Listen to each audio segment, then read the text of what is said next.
नमस्कार। आज हम कक्षा 6 ओस के मोती के पाठ 4 माँ कह एक कहानी कविता पढ़ेंगे। इसके कवि श्री मैथिली शरण गुप्त जी हैं। तो कविता प्रारंभ करने से पूर्व हम कविता के कवि का जीवन परिचय जान लेते हैं। श्री मैथिली शरण गुप्त हमारी राष्ट्रीय कवि थे। उनका जन्म 1886 ईस्वी में उत्तर प्रदेश के झांसी जिले के चिरगांव में हुआ था। उनकी कविताएं वीरता, देश प्रेम तथा आदर्श मानवीय मूल्यों पर आधारित थी। अब देखिए इस पंक्ति से हमें क्या पता चला कि कवि की जितनी भी कविताएं हैं उनमें वीरता का भाव है, वीर गाथाएं हैं, वीर कथा का बखान है, देश प्रेम है, देश के प्रति प्रेम, देश के प्रति भक्ति भावना है तथा आदर्श मानवीय मूल्य। अब आदर्श मानवीय मूल्य क्या है? अर्थात आदर्श मानवीय मूल्य आदर्श मनुष्यों के कर्तव्य सिद्धांत होते हैं। अब इस कविता में भी हमें इन्हीं भाव में से एक भाव पढ़ने को मिलेगा। उनकी प्रमुख रचनाएं जयद्रथ वध, साकेत, यशोधरा, पंचवटी, सिद्धराज, भारत भारती आदि हैं। 12 दिसंबर 1964 को हिंदी साहित्य जगत ने अपने इस महान कवि को खो दिया था। अर्थात 12 दिसंबर 1964 को इस महान कवि, हिंदी साहित्य जगत के राष्ट्रीय कवि का निधन हो गया था। देखिए, कविता प्रारंभ करने से पूर्व हमें कवि का जीवन परिचय जानना आवश्यक होता है, क्योंकि उसके जीवन परिचय से ही हमें कविता का भाव पता चल जाता है और हमें एग्जाम के लिए भी कवि परिचय पढ़ना बहुत आवश्यक होता है। हमारी एग्जाम में पूछा जाता है। अब कविता प्रारंभ करते हैं। माँ कह एक कहानी। इस कविता में गौतम बुद्ध की पत्नी अपने पुत्र को अपने पति के बचपन की घटना सुना रही है कि कैसे उन्होंने शिकारी से एक पक्षी को बचाया था। इस घटना के माध्यम से वे अपने बालक में उदारता, जीवों के प्रति दया, प्रेम व निर्भयता का भाव जगाना चाहती है। तो देखिए, इस कविता से हमें क्या पता चलता है कि इस कविता में गौतम बुद्ध की पत्नी जो है वो अपने पुत्र में किस तरह के भाव जगाना चाहती हैं। किस तरह के? उदारता यानी उदार होना, किसी पर दयावान होना, दया का भाव, प्रेम का भाव, जीवों के प्रति दया और प्रेम का भाव व निर्भयता का भाव जगाना चाहती हैं। निर्भयता का भाव यानी निडर होने का भाव जगाना चाहती हैं। आगे कविता प्रारंभ करेंगे। गौतम बुद्ध ने भी कहा है कि सत्य के मार्ग पर चलते हुए कोई व्यक्ति दो ही गलतियां कर सकता है। पहली, पूरा रास्ता तय न करना और दूसरी, इसकी शुरुआत ही न करना। माँ कहे एक कहानी, राजा था या रानी। माँ कहे एक कहानी, तू है हठी मान धन मेरे। सुन उपवन में बड़े सवेरे, तात भ्रमण करते थे तेरे। जहां सुरभि मन मानी। देखिए, कविता में किस तरह से प्रारंभ हुआ है कविता का कि एक पुत्र अपनी माता से प्रार्थना कर रहा है, आग्रह कर रहा है कि माँ एक कहानी सुना दो। माँ कह एक कहानी, माँ एक कहानी सुना दो। राजा था या रानी, या तो राजा की सुना दो या रानी की सुना दो। माँ एक कहानी, तो एक कहानी सुनाने के लिए किस तरह से आग्रह कर रहा है, प्रार्थना कर रहा है। तू है हटी मान धन मेरे, सुन उपवन में बड़े सवेरे। तू है हटी, हटी कौन होता है? जिद्दी। तू बड़ा ही जिद्दी है पुत्र। सुन उपवन में बड़े सवेरे, उपवन क्या होता है? बगीचा। सुन पुत्र, एक उपवन में, एक बगीचे में बड़े सवेरे यानी बहुत सुबह तात भ्रमण करते थे तेरे। तात कौन होते हैं? पिता। पिता घूमा करते थे। भ्रमण करना अर्थात घूमा करते थे, यानी एक बगीचे में बहुत सुबह सुबह तेरे पिताजी घूमने जाया करते थे। जहां सुरभि मनमानी, जहां सुरभि मनमानी, सुरभि क्या होता है? सुरभि होता है सुगंध, खुशबू। जहां बहुत अच्छी खुशबू आया करती थी, सुगंध आया करती थी। जहाँ सुरभि मन माने। हाँ माँ, यही कहानी। पुत्र कहता है जहां सुरभि मनमानी, जहां सुगंध हुआ करती थी। हाँ माँ, यही कहानी सुना दो। वर्ण वर्ण के फूल खिले थे, झलमल कर हिम बिंदु मिले थे, हल्के झोंके हिले मिले थे, लहराता था पानी, लहराता था पानी। हाँ हाँ, यही कहानी। माता आगे कहानी सुनाती हुई कहती हैं, वर्ण वर्ण के फूल खिले थे। वर्ण वर्ण यानी तरह तरह के, रंग बिरंगे, हर प्रकार के फूल खिले थे उस उपवन में, उस बगीचे में। झलमल कर हिम बिंदु मिले थे।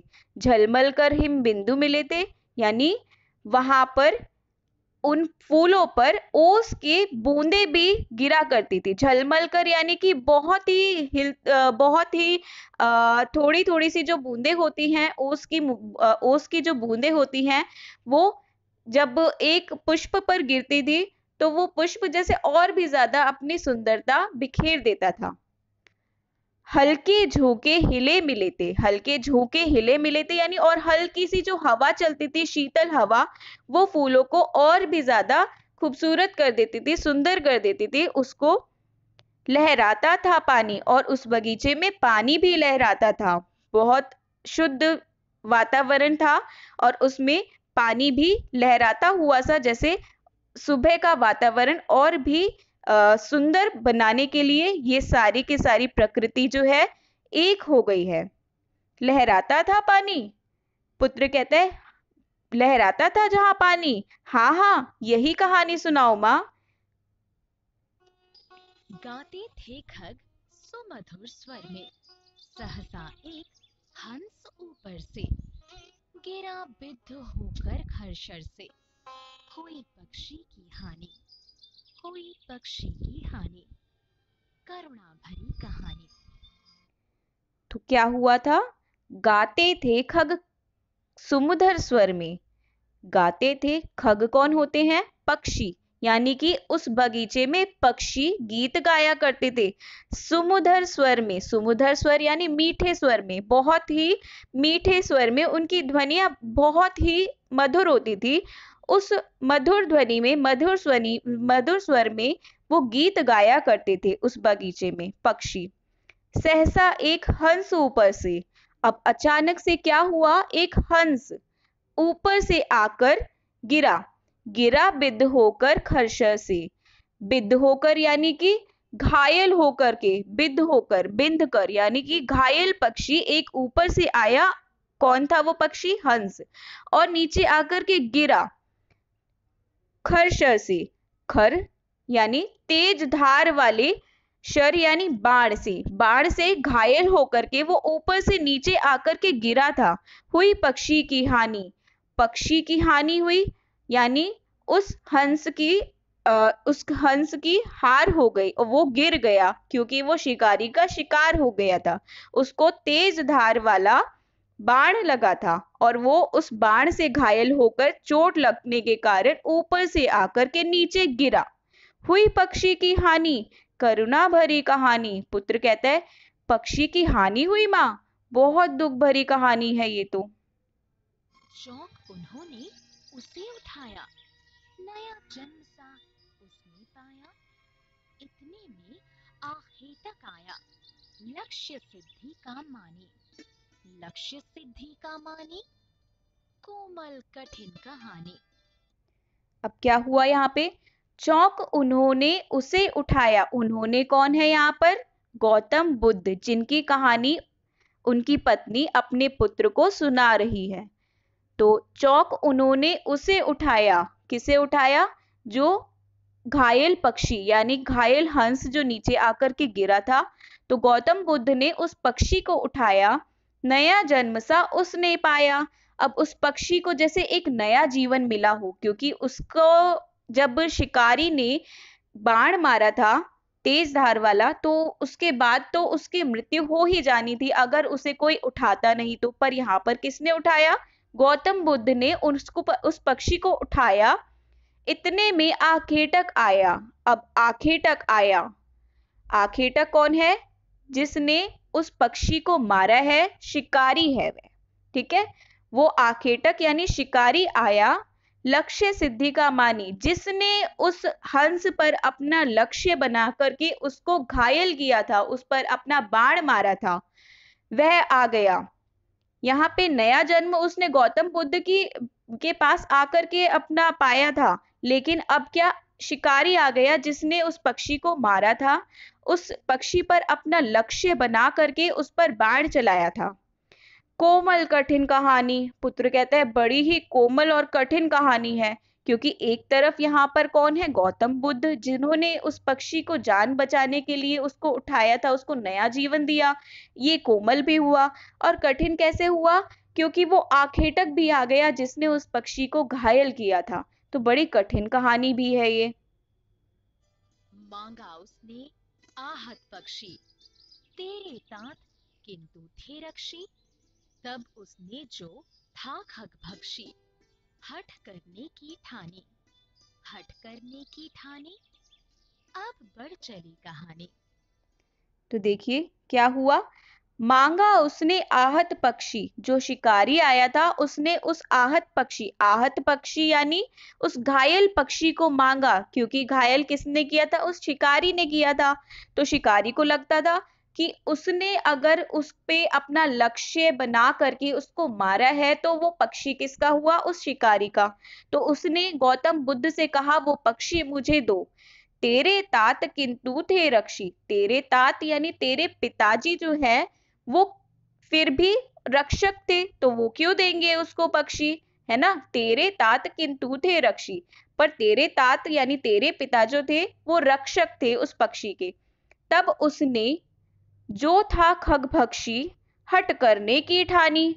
तब उस शिकारी ने, जो खगभक्षी था, जिसने पक्षी पर अपना शिकार किया था, हट करने की ठानी। उसने जिद करने की सोची कि अब तो जिद करके वो लेकर ही रहेगा वो पक्षी, जब उसने उस पक्षी पर अपना लक्ष्य बनाकर उसको घायल किया है। तो हट करने की ठानी। अब बढ़ चली कहानी। हाँ माँ, आगे सुनाओ कहानी। अब तो ये कहानी आगे और भी सुननी है, अच्छी कहानी है। हुआ विवाद सदै निर्दय में, उभय आग रही थे स्वविषय में। गई बात तब न्यायालय में, सुनी सभी ने जानी, सुनी सभी ने जानी। व्यापक हुई कहानी। फिर देखिए, हुआ विवाद सदै निर्दय में। अब इस बात का निर्णय करने के लिए, क्योंकि उन दोनों के बीच में ये निर्णय करने वाला कोई नहीं था कि पक्षी किसके पास जाएगा, गौतम बुद्ध के पास जाएगा या उस शिकारी के पास। हुआ विवाद सदै निर्दय में। विवाद यानी कि झगड़ा हुआ दोनों के बीच में। सदै कौन है यहाँ पर? दयावान गौतम बुद्ध। और निर्दय कौन है? निर्दय है वो आखेटक शिकारी जिसने उस पक्षी को घायल किया। उन दोनों के बीच में झगड़ा हुआ। उभय आग्रही थे स्व विषय में। उभय आग्रही यानी उभय क्या होता है? दोनों। आग्रही क्या होता है? आग्रह करने वाला, यानी दोनों के दोनों अपनी अपनी बात पर बल देते हुए एक दूसरे से झगड़ा कर रहे थे कि ये पक्षी मेरे पास जाएगा, नहीं ये पक्षी मेरे पास आएगा। दोनों में इस बात को लेकर के बहुत झगड़ा हुआ, लड़ाई हुई। गई बात तब न्यायालय में। अब इस बात का जब निर्णय नहीं कर पाए दोनों, तो इस बात को लेकर के वो कहाँ गए? न्यायालय में गए। सुनी सभी ने जानी। ये बात न्यायालय में सभी ने जानी, सबको पता चली कि क्या हुई है बात, इन दोनों के बीच में झगड़ा क्यों हो रहा है। सभी को ये बात पता चली कि कारण क्या था। पक्षी को घायल किया एक शिकारी ने और इन्होंने, गौतम बुद्ध ने उसकी जान बचाई है। अब दोनों में विवाद किस बात को लेकर के हुआ है कि पक्षी को कौन अपने पास रखेगा। सुनी सभी ने जानी, व्यापक हुई कहानी। व्यापक हुई कहानी यानी कि अब विस्तृत हो गई, फैल गई कहानी सारे के सारे न्यायालय में, सारे के सारे लोगों में ये कहानी जो थी अब फैल गई। निर्णय होना है अब इस बात का। राहुल तू निर्णय कर इसका, न्याय पक्ष लेता है किसका? कह दे निर्भय जय हो जिसकी, सुन लूं तेरी बानी। माँ मेरी क्या बानी, मैं सुन रहा कहानी। अब देखिए, कहानी सुनाने के बाद उसकी माता यानी कि गौतम बुद्ध की पत्नी अपने पुत्र राहुल से कहती है, राहुल तू निर्णय कर इसका। अपने पुत्र के निर्णय को सुनना चाहती हैं कि कहानी सुना दी, अब बताओ कौन सही है, जिसने उस पक्षी की जान बचाई, उसको नया जीवन दिया, या जिसने उस पक्षी को घायल किया और अपने साथ ले जाना चाहता है। तो इसका निर्णय तू कर पुत्र, न्याय पक्ष लेता है किसका? कह दे निर्भय जय हो जिसकी। तो अब पुत्र से पूछती है उसकी माता कि पुत्र बताओ तुम किसका न्याय, किसके साथ में न्याय करोगे, तुम न्याय पक्ष किसका लोगे, उस शिकारी का या अपने पिता का? कह दे निर्भय जय हो किसकी, तू भी बता दे बिना डरे कि किसकी जय हो, यानी कि कौन जीतना चाहिए। सुन लूं तेरी बानी, मैं भी सुन लूं कि तू क्या निर्णय करता है, तुझे कितना समझ में आया इस कहानी से। माँ मेरी क्या बानी, मैं सुन रहा कहानी। माँ अब मैं क्या निर्णय करूं, मैं तो कहानी सुन रहा था। पुत्र कहता है, माँ मैं कैसे निर्णय कर सकता हूं, मैं तो कहानी सुन रहा था ना। कोई निरपराध को मारे तो क्या अन्य उसे ना उबारे? रक्षक पर भक्षक को वारे, न्याय दया का दानी।